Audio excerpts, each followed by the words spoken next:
off to a great start, Gerald did. And now he's kind of playing the role where he's got to doing a good job of knocking down their threes. If it's early in the shot clock, maybe not, but late in the shot. In the open court, where will James go? Alley-oop! Mute gets out of the lane now. Harden turns around that pick, takes it to the middle, throws it and right in. Harden is open. Sets, fires, hit it. Look at the three guys guarding Harden. Puts it up at shot clock at 4 seconds. Down to 3. Harden's going to have to take a shot. He puts it up. 5 seconds. Down to 4. Down to 3. Harden trying to step back. He does. Seconds. Hazonia and Harden. Harden steps back. Fires. Go!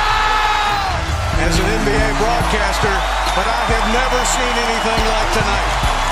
60 points, 11 assists, 10 rebounds.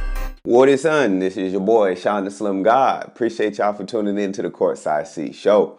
Let's go ahead and get started. So off rip, I want to go ahead and congratulate Charles Oakley. Charles Oakley has been dismissed of all charges because within the past 6 months, he didn't get in no trouble and wasn't seen at Madison Square Garden. So the judge dismissed all charges and Charles Oakley is pretty much clean. So kudos and salute to Charles Oakley for staying clean and getting out of trouble. And there was some major trade deadline chess moves going on this week. So first and foremost, Nikolai Mirotic got traded to the New Orleans Pelicans for Omar Asik, Tony Allen, and Jameer Nelson, and a 2018 first round pick, and a 2021 second round swap rights. So that was a major move for the Pelicans, you know, definitely considering the injury that just went down with DeMarcus Cousins. And then the Bulls, they got a couple of veterans. You know, Tony Allen isn't going to stay, so he didn't even get a number. You know, and Omar Asik and Jameer Nelson is pretty much I'm pretty sure, coming off the bench and trying to bring some veteran expertise to the Bulls right now. In Mirotic's debut game with the Pelicans, he put up 18 points and 12 rebounds. That was definitely pretty good. He's definitely going to have to be as consistent, you know, considering what DeMarcus Cousins was able to bring to the table. You know, of course, he's not going to be able to bring everything, but that 18 and 12, if you can be consistent with that, you know, that'll really help the team out and keep them in playoff contention. And then the next trade, which was really, really big, was Blake Griffin going to Detroit Pistons. They end up getting rid of him, Willie Reed, and Bryce Johnson for Tobias Harris, Avery Bradley, Bogdan Margic, and a 2018 first round pick, and a 2019 second round pick. These were some pretty major moves. For Blake Griffin's first game, he put up 24 points, 10 rebounds, and 5 assists. The Clippers originally extended Blake Griffin's contract 5 years, $171 million, but the trick bag was they gave him an overpriced ticket, so when they traded him, they can trade him for a better pick for more money. So in return, they end up getting 2 stars and space for a potential superstar during the offseason. And then Greg Monroe signs a 1-year, $5 million deal with the Boston Celtics. Now, personally, I don't necessarily think the Boston Celtics needed him, but I just think that move was basically for the Cavaliers not to pick him up. You know, they're really playing moves to where, okay, let's pick him up for the low, and then let's see if we can trade him somewhere else, just so our competitors won't be able to pick him up and compete with us. So these are some pretty slick little moves that the GM and the organization is approving on the side. And it gave me a whole nother approach on how these players are being moved around and traded, and how this thing is really looking more and more like a business and less like a family. And on to the next, I want to get into injuries.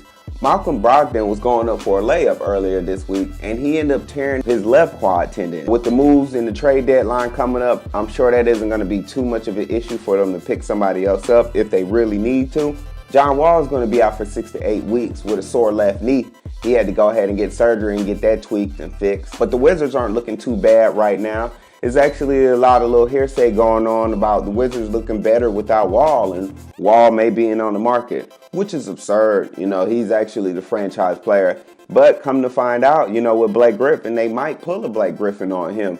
You know, if they see the Wizards actually doing extravagantly better without John Wall. So, you know, it's going to be really good to peep out how the Wizards are able to respond to this injury with John Wall. And Kevin Love busted his hand, and he's going to be out 6 to 8 weeks. He didn't have to get surgery, but he's still going to be out.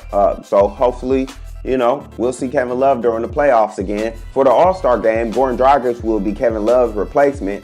which is pretty cool. I don't see nothing wrong with that. And the funny part is, these injuries that's been happening, 3 of those injuries have been on the Team LeBron's team for the All-Star game, and then Steph Curry still has a nice fresh team. It's really odd because I personally see it as a sign that LeBron is going to have some troubles getting to the finals this year. You know, like, I don't know. It's really weird because the Cavaliers haven't really had any type of rhythm going on because of injuries. I just think it's the universe kind of speaking to the Cavaliers and speaking to LeBron, and you know, there's going to be some major moves happening with the Cavaliers in the offseason this year.